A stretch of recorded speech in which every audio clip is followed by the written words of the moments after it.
Thanks to our title sponsor, Juniper Networks, for helping make Research Saturday possible.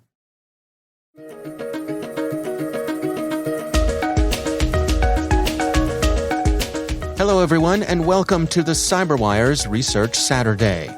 I'm Dave Bittner, and this is our weekly conversation with researchers and analysts tracking down threats and vulnerabilities, solving some of the hard problems of protecting ourselves in a rapidly evolving cyberspace. Thanks for joining us.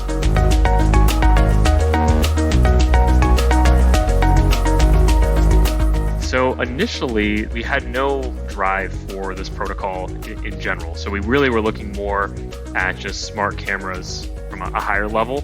And we kind of stumbled upon this doing just some independent research. That's Jake Valletta. He's Director of Professional Services at Mandiant. The research we're discussing today is titled, Mandiant Discloses Critical Vulnerability Affecting Millions of IoT Devices.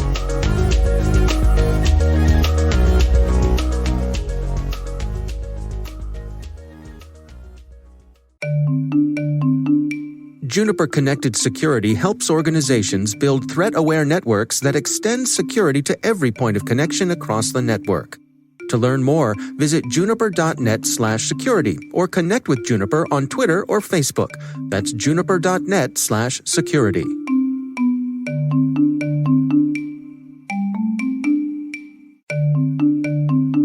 And now, a message from our sponsor, Tanium. In a distributed cloud-based world, managing and protecting endpoints has never been more important. The Tanium endpoint platform provides real-time visibility, comprehensive control, and rapid response for endpoints across distributed operations.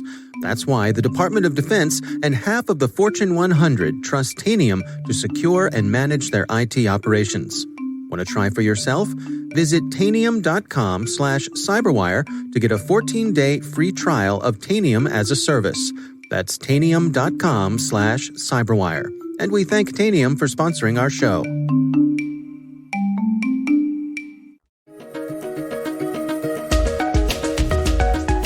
One of the individuals who was part of the research team was fairly new to the company and expressed an interest in getting into embedded security. So we thought, hey, let's go out, let's get some cameras as a way to do an educational exercise, and let's see what we can find. So we started actually looking at some of the security of the cameras that we were looking at themselves. And we encountered this protocol and this network while doing that research. So it kind of caught our eye once we started digging in at a technical level and saw this traffic that looked pretty unique. And it was exciting for us because doing some quick searches online, it wasn't really turning up any results or any immediate, parsers or things to understand the protocol. So that got us excited to actually look into the protocol. And then from there, it ended up just being, some research on our side over the course of several months to learn more about the protocol, and then ultimately led to, the disclosure that we published earlier this month, or last month, rather. Now, the protocol we're talking about here is from an organization called ThroughTek, and it's their Calais network. Can you give us an overview of exactly what's going on with this protocol? Yeah, sure. So the protocol is designed to be very easy to use for companies that want to develop and sell IoT products. So, one of the examples that we've seen is smart cameras, right? So let's say you're a company who's building a smart camera and, you have a lot of things that you want to focus on. You want the branding, the aesthetic of the device, maybe the functionality and the camera on the unit. But one thing that's really important is being able to connect the cameras to, a smartphone or maybe a desktop application. And that can be a challenging engineering problem for someone to reinvent.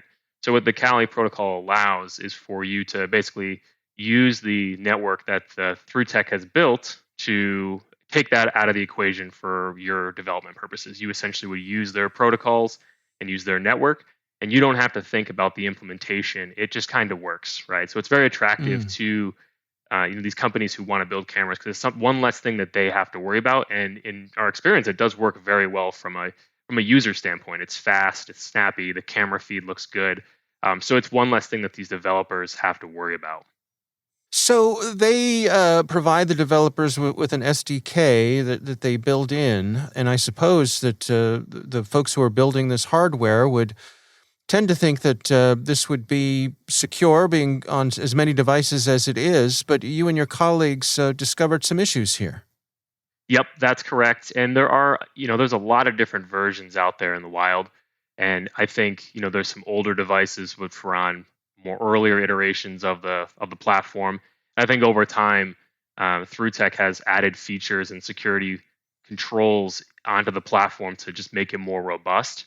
But at the end of the day, it really does depend on the OEMs and the people building these devices to, stay current and build in the latest version of the SDK as new versions come out. Well, walk us through the vulnerability that you discovered here. What exactly is going on? Sure. So the vulnerability that we disclosed is essentially device impersonation. So through our research, we discovered that basically when these devices need to access the network, right? If you have a camera sitting in a house somewhere or some smart device somewhere, it needs to register itself onto the network so that when I open my phone, I can very easily find that device and then establish the connection, thus using the protocol. And what we found is that the way that the registration works is it's really only requiring a single piece of information to actually register and join the network. And that piece of information, as we highlighted in our blog, is what's called the UID. It's essentially a randomly generated string that's assigned to a specific device, right? So if you have 10,000 or 100,000 devices in your fleet, each one of them is going to have a unique UID, and that's the piece of information that gets you on the network. So with that ID, your device will register on the network, and then whenever somebody wants to connect to you, they would find you using that ID, and that's how the protocol is able to work so effectively and so quickly. Is it's just looking up on their side where that ID lives and making the connection and facilitating the conversation if needed. And what we found is that because that's the only piece of information that makes it dangerous and risky for an attacker to be able to, one, obtain UIDs, and two, then use those IDs to stage a more serious attack, right? So what we found, and the issue again is device impersonation, is that we can masquerade as a device. So if we have an ID for, a victim or just any camera we want to masquerade as, we can register on the network, and maybe it's just a Python script. But the end result is whenever someone attempts to connect to that ID, instead of connecting to the real device, they're actually going to connect to us. And the impact here is when they connect to us, by they, I mean the mobile application, will then attempt to authenticate to us because we are essentially the device. So they will send a username and password for the a camera or whatever, and then we can capture those as an attacker. Once we have those creds, we now have all three of the pieces of information, the UID, the username, and the password, to be able to then connect to the real device using the Calais protocol, right? So we can then connect to the actual camera and then initiate a connection to, say, view the video or listen to audio or access some of the functionalities that are available past authentication. So that's really at the heart of it. What the issue is here is being able to impersonate devices and obtain materials that can be used to access sensitive data. And how do you insert your spoofing device onto the network in such a way that you supersede the actual device?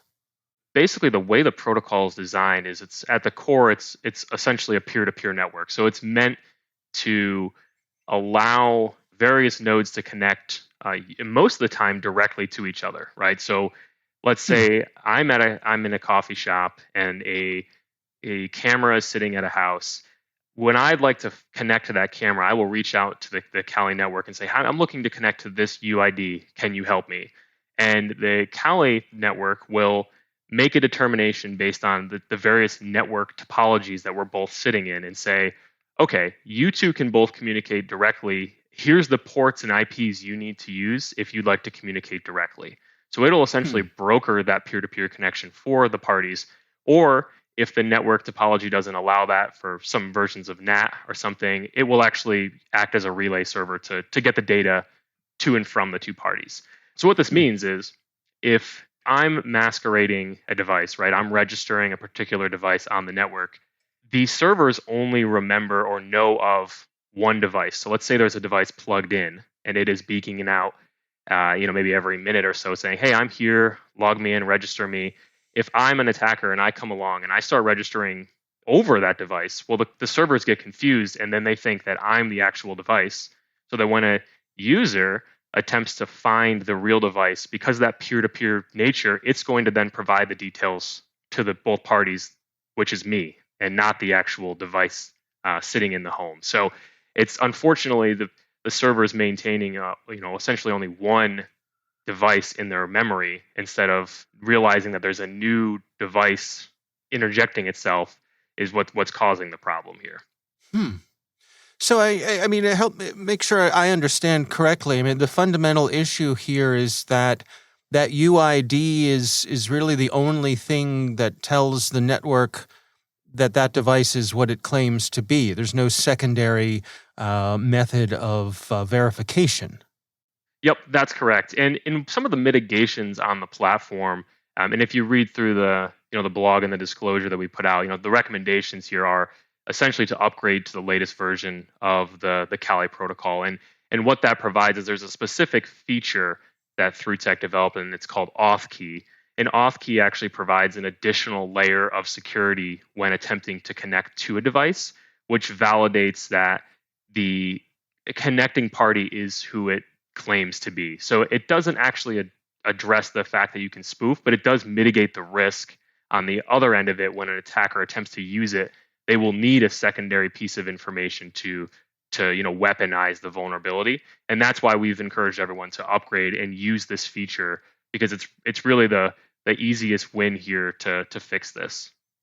And will that work with older devices? I mean, is this a matter of the protocol within the Calais network itself, and not the? I'm thinking if I have an old camera that's been sitting, minding its own business on a shelf somewhere for 5 or more years, is it going to have to be updated or replaced, or will the mitigations you describe work even with an older device? So it's going to depend on the company that's developing and selling the product, right? They're going to have to produce a new firmware image, which a lot of these cameras in our experience have, an over-the-air or a remote firmware update capability. There's nothing, hardware specific that would make it so you couldn't do this, right? In our research, but they would need to, build a new firmware image with this, updated version of the software, as well as using the auth key. So there would be some changes that would need to take place for manufacturers of these devices to be able to actually secure themselves with auth key. Well, you mentioned some of the remediations. Can we go through that specifically? What are you and the team recommending here for folks to take care of this vulnerability? Yeah, we have a whole series of recommendations to try to kind of address the issue at various stages of the attack, right? So first and foremost, we're really recommending that people will, and by people in this case, I actually mean the manufacturers of these devices, that they upgrade to the version of the Calais protocol, which provides the auth key feature. So that's probably first and foremost. Make sure the platform is using the security features that are available to them to reduce the risk of this particular vulnerability. Now, the second thing that we want, and this is maybe more or less for the manufacturer of the devices, but more for the companies that sell them, is a lot of the way that this system's architected is, your mobile device needs to obtain that UID somehow. I'm Jake Valletta and I have a smart camera, and I'd like to talk to my camera remotely. Well, my mobile app needs to get that UID so that I can then connect to that camera using the Calais network. So it's going to obtain that UID somehow, usually using a web API. What we found is, there's oftentimes an API on, companywebsite.com/get UID or something. And that's fine, but you need to make sure that API is developed with, the best security you can. There can't be enumeration, there can't be brute forcing abilities there. You really need to make sure that API is secured adequately, because you think of a doomsday scenario, which we kind of played through in our heads, is, what if you had a company that manufactures a particular model of device, and let's say they have hundreds of thousands of devices out there in deployment. What happens if they have a weakness in their API which leaks UIDs, and I can somehow obtain all the UIDs for a given model? Well, then due to the nature of this vulnerability, I can potentially intercept any one of those connections by just launching the attack with a given UID. I don't know who they are, maybe, but once I have all of them, you can potentially exploit this in mass to do a lot of bad things there. So that's something that we really recommend too, and we put that in the blog, that making sure that API securities is really crucial to this. And then the last thing is really more of a hardening practice. So one thing we notice is it's not just the network here, right? These are cameras that are IoT devices, and they have the level of IoT security that we've seen consistent with other devices in the world, right? So a lot of these devices are running as a privileged user for all processes are running privileged. They're not using the latest kernels for Linux. They lack hardening features, specific bits and platform independent execution. So all these security hardening things, which you'll see in, let's say a modern Linux operating system, not all of these are being used in these smart devices. So, thinking back to the attack, right? If someone's able to perform this attack, it allows them to connect to your camera. Okay, that's bad. But as I mentioned, it's written in the blog, there's a lot of functionality that you can access after you've logged in, right? So things like, rebooting the device or obtaining metadata from the device is all accessible over the Calais network. And sometimes even remote firmware updates are available once you've authenticated. So all these hardening features that we recommend on the device are really important for further attacks, right? So if I'm able to, establish a connection to a camera out there, you want it to end at being able to view audio and video. Of course, you don't want that, but me being able to do like something trivial like a buffer overflow and cause a remote code execution as the root user. Well, now I have a shell in your house for using this protocol, and now the attack is much bigger, right? So there's some other things that can be done on the camera side and on like the hardware itself, and making sure that the software that's installed on there is as modern as possible. So those three things together are what we're recommending that the manufacturers and the developers of these devices will use and do to mitigate this. Now, the UIDs themselves, are they complex enough that they're really resistant to brute forcing? So they're fairly long. They're actually 20 characters long, and in our experience, and this isn't the full analysis of it, but we did not see an easy avenue for brute forcing. It's a fairly large key space, and they do appear to be random.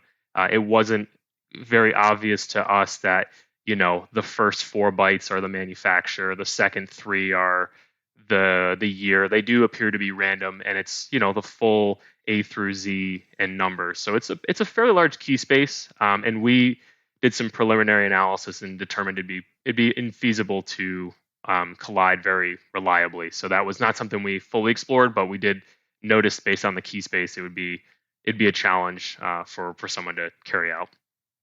I'm curious, Jake, you mentioned at the outset that you sort of took this on partially as, kind of an educational sort of thing, a what if.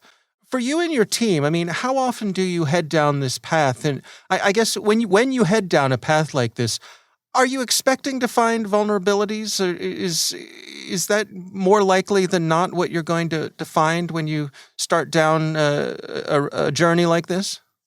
Yeah, I mean, for us and my team, we are professional penetration testers. So this is, sort of an augment to our role, right? We do this professionally for clients day in and day out, and we more often than not do find vulnerabilities in the work that we do. And I would say on these side projects, they oftentimes do yield pretty exciting results. This one, I think, more exciting than some of the other recent ones. Sometimes sometimes maybe you don't find anything that's as exciting as this, but it is. The goal in our mind is to see what's there and what we can find, whether it's vulnerabilities in, the UDP protocol that it's using to talk to on the network, or device or vulnerabilities in the software. It is the goal, and I'd say the team is quite successful, and there's a lot of passion for us to be successful, and it's a good energy, I think.